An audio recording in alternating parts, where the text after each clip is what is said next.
les premiers chrétiens sont allés très vite sur la route de la soie, de la même façon qu'ils sont allés très vite vers le sud de l'Inde par la route des épices. Aujourd'hui, on ne remet pas en question le fait que Thomas ou des disciples, dès les premières décennies de l'ère chrétienne, sont arrivés au Kerala, où on célèbre encore le rite syro-oriental en araméen, à Cochin par exemple. Donc ça, c'est établi. Et comment se ferait-il que sur cette autoroute des savoirs, des saveurs, du commerce, qui était la route de la soie, les premiers chrétiens ne se seraient pas répandus et n'auraient pas rencontré d'autres spiritualités, compte tenu de l'extrême ressemblance que je défends entre le christianisme et le Mahayana. Alors, quelle méthode vous avez suivie pour... Alors ça, c'est effectivement très important. C'est très très important.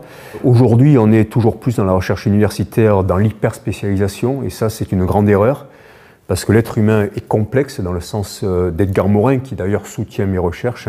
Il souhaite qu'elles soient diffusées, et donc je vous remercie beaucoup d'y participer.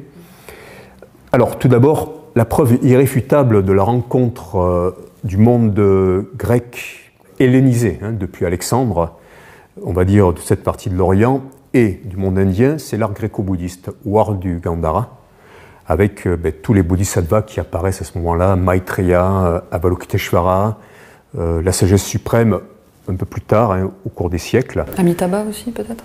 Amitabha, oui, alors la première citation d'Amitabha, c'est autour de 169, là on est à la période de l'empire Kushana, qui est un empire syncrétiste, qui avait intérêt, comme Constantin, 2-3 siècles après, à réunir tous ces sujets sous un grand syncrétisme qui les maintenait en paix et où chacun y trouvait son compte.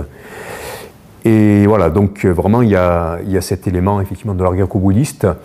L'art est têtu, l'art est indispensable.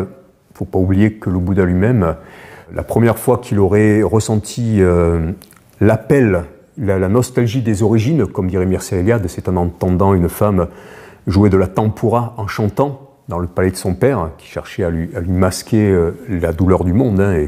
Et la deuxième fois, c'est quand il était sous l'arbre de l'éveil et qu'il a entendu passer un maître de Vina qui expliquait à son disciple, si la corde n'est pas assez tendue, elle ne rend pas de son, si elle est trop tendue, elle casse. Donc l'art, c'est important, c'est même fondamental.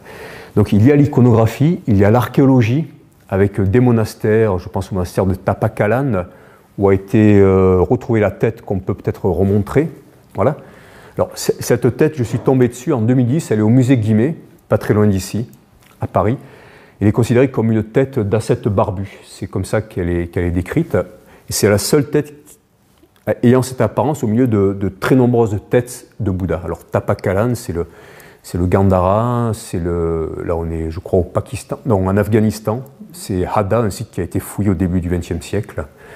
Voilà, c'est quand même des choses qui interpellent.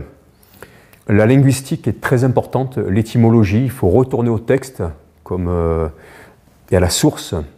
Et d'ailleurs, j'aime beaucoup la citation de Baltrušaitis, Jürgen Baltrušaitis, qui dit que sa méthode de travail est de toujours aller aux sources à partir d'une intuition de départ, un petit peu comme en science, on peut avoir une intuition et après on va trouver les éléments. Par contre, je n'évacue jamais d'éléments qui me contredisent.